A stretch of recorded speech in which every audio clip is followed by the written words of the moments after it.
I've got two Epiphone Casinos, and today I'm going to be upgrading my favorite of the two and show you what that all entails, and we'll get to listen to a couple sound demos to see if it paid off or not. These casinos that I have were built between 1996 and 2004 in the specific years that they were licensed, that the design was licensed to the Peerless plant in South Korea. These are fantastic instruments. You'll pay more for one of these than you will for a new one made in China. And I've played a number of casino and 330 style guitars. These are really worth your money.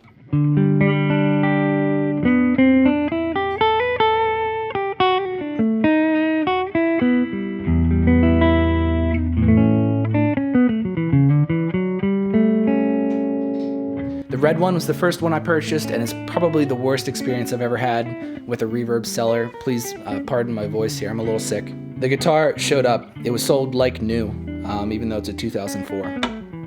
And the first thing I noticed when I opened the case, it smelled so bad, and it was absolutely disgusting, filthy. Okay, you can clean the guitar, that's alright. I wiped it off with water and did a couple passes through with the Dunlop 65 guitar polish. In addition to that, the guitar looks like it was chewed on by some sort of animal, and the D-string tuner was actually stripped out. It was torn. You can see it if you look really closely in one of the pictures that kind of shows the headstock in the reverb listing. So I brought that up with the seller. My first question was, hey, did you play the guitar before you sent it out? He said, yes, we had it tuned up, and I played it myself personally. This was the owner of the shop. There's no way he played it because it would not hold tune. I'll show you some pictures of when I got this thing, but I had to repair the tuner, and just absolutely disgusting. A lot of nicks on the guitar, but it played really well, and between all the time that it took for the seller to respond to me, I ended up purchasing this turquoise one, which is a 1996, so I've got the final year they were made at the Peerless plant and the first year they were made at the Peerless plant. Now this one's a B stock, and I discovered why when I took the pickups out.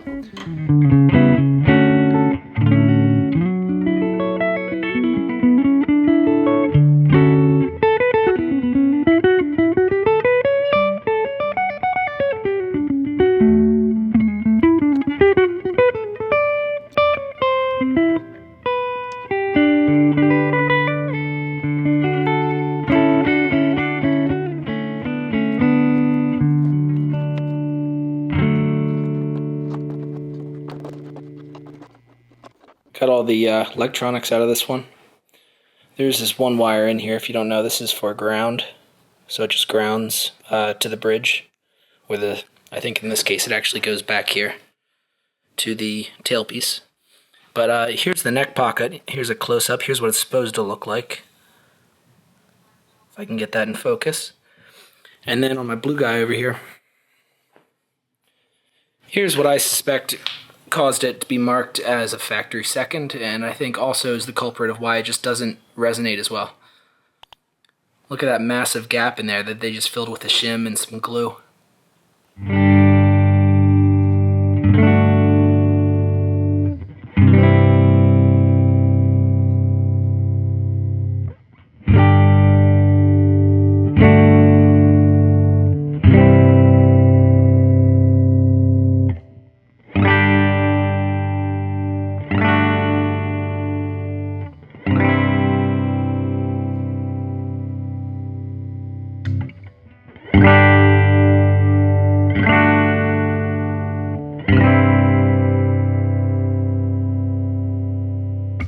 Here's how I'm doing the electronics. I took a piece of cardboard, I kind of pressed it against the controls when I took the knobs off, just a little bit to get the indentations, and I poked holes through it. So this will be the exact layout. I'm going to try and use as minimal wiring as possible so it hopefully stays in that shape. The thing about a casino or 330 style guitar is that there's no control cavity. So all this has to go in through the F-holes. It's probably going to be really frustrating.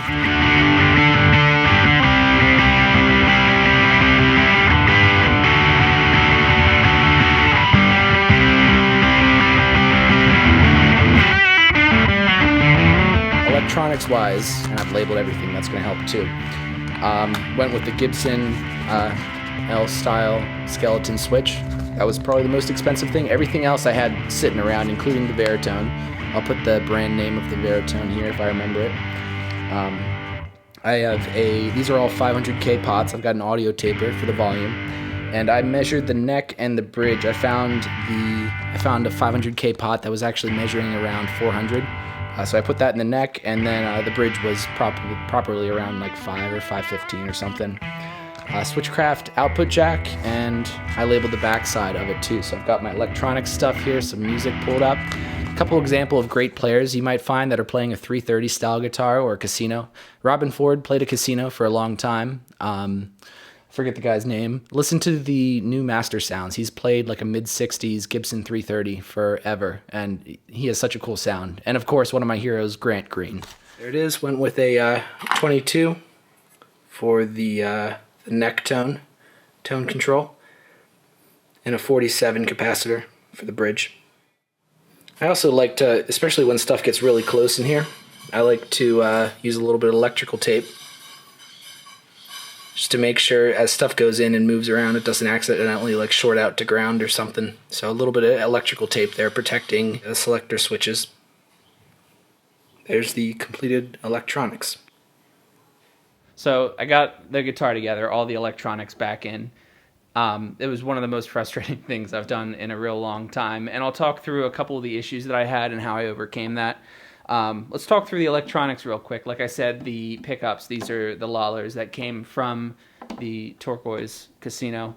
Love the sound of these. It's definitely a much brighter guitar. We're going to do an A-B comparison in a second. And yeah, so from the pickups, it goes to the tone controls. I've got a tone control for the neck and a tone control for the bridge, so separate tone controls. I always prefer a master volume.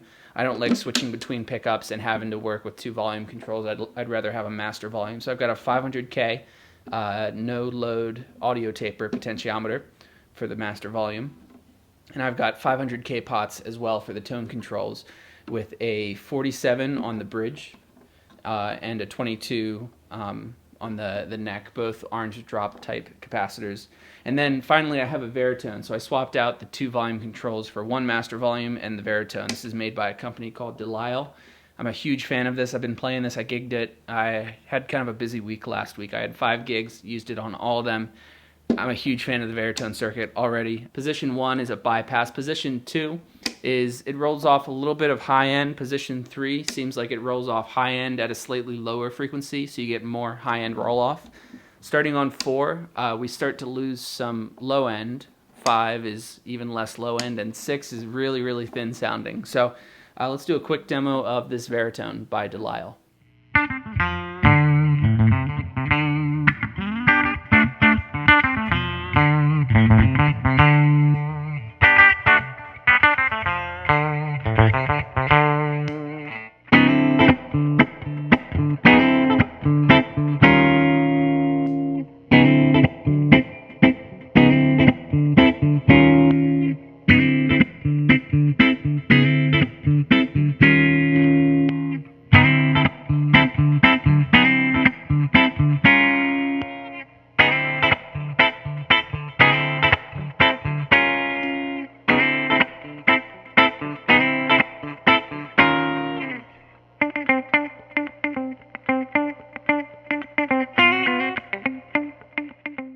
The guitar is definitely much brighter with the 500K pots.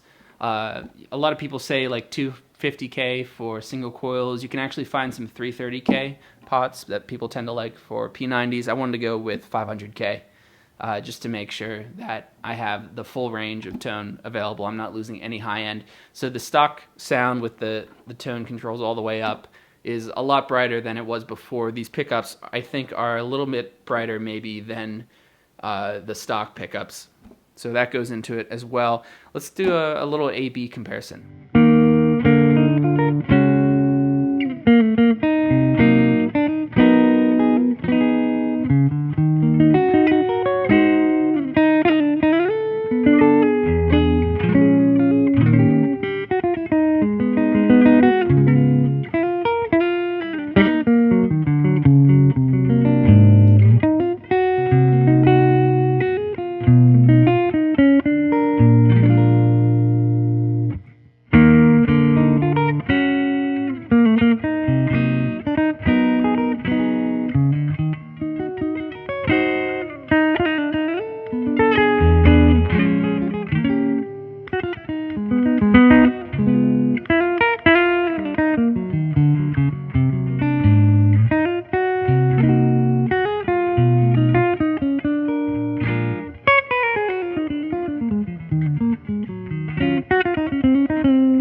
Something I'll point out with these tone controls that I end up using, which I believe were audio taper as well, I've noticed that with a lot of guitars, the usable range of the tone control, in my opinion anyway, is anywhere from full on to maybe from 10 to 7. Anything past that is just totally warm and muffle sounded. With the audio taper pots, I find that the range is much more accessible. You can really find that sweet spot in the middle.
So that's my Epiphone Casino. Let me know if you have any questions about it. This one, I definitely, this has become one of my favorite guitars since I finished all the electronic upgrades and everything.